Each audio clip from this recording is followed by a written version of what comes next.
So the Minnesota Vikings cornerback room went through a lot of changes offseason. Xavier Rhodes gone, Trey Tornpeck Wayne's gone, Mackenzie Alexander he gone as well. Would love to have Mac back, but Mac did not like the way that the Vikings handled him Week 17. Respect. And then Zimmer is known as this defensive back guru, especially cornerback guys. I was like, oh, Terrence Newman, woo! We got the best out of Pac-Man Jones. Deion Sanders, awesome. You jettison longtime great defensive back coach Jerry Gray, bring in Durante Jones, a lot of youth. You got El Jefe Glidden in the first round. You got Cameron Tiny Dantzler third round. You got Harrison Hand in the fifth round. Neville Clark UDFA, even though he never got the time of day. Probably could use him. So now, heading into week 3, and the Tennessee Titans coming in, the Vikings cornerbacks have been bad, and now they are injured. So Holton Hill, still healthy as a horse, great, even though he hasn't played well the first 2 games. Mike Hughes has missed practice for 2 days in a row with his broken friggin' neck yet again. Cameron Tiny Dantzler missed the week 2 against the Colts. He's probably going to miss week 3 against the Titans with some rib issues. Jeff Gladney, who didn't play any significant reps week 1 against the Packers, week 2 had his baptism by fire, was chasing T.Y. Hilton around all friggin' day long. Great. But he's good to go.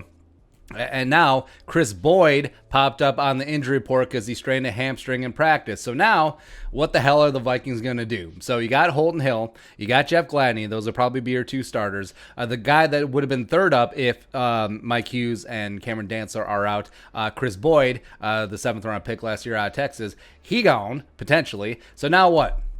Well, the only other 2 cornerbacks on the rooster as of right now are Mark Fields II, who's a 2019 UDFA out of Clemson. The Vikings, remember, traded a 7th round pick for his rights when he was on the Chiefs. He was about to get cut for 53-man cuts last year.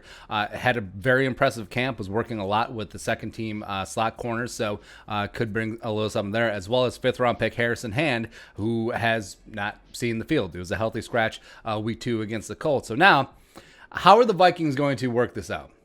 Right, so not only have the Vikings cornerbacks been bad, and yes, a lot of it is lack of pass rush from up front by the Vikings, but now you have Mike Hughes, who is your veteran, he gone, as well as Cameron Dantzler, who showed a lot of promise week 1. He's up on blocks for a couple more weeks with those ribs potentially. So now, what are you going to do? Well, fortunately, so Tennessee's coming in. Their offensive identity is Derrick Henry.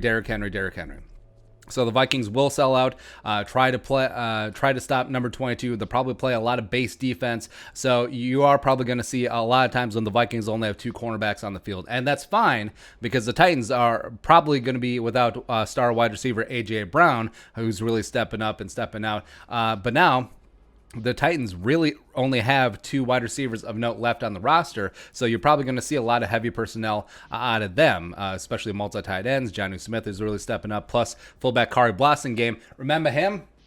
Yeah, he gets a lot of run as well, leading the way for Derrick Henry. So the 2 wide receivers, Corey Davis, the former number 5 overall pick, you could say he's a bust, sure, coming out of Western Michigan, the original row the boat. He has 10 catches for $137 and a touchdown this season, as well as free agent signing slot receiver Adam Humphries, who's coming in with 11 catches, 95 yards, and a touchdown as well. So even though they have performed pretty well so far for the Titans through 2 games, they're without their star receiver, and even though that the Vikings cornerback room is pretty decimated at this point, I think that the fact that you're going to be at home, lack of home crowd, whatever, and it is a spot to get right. Where Holton Hill has 2 terrible games, can he finally get on the positive side of the ledger week 3?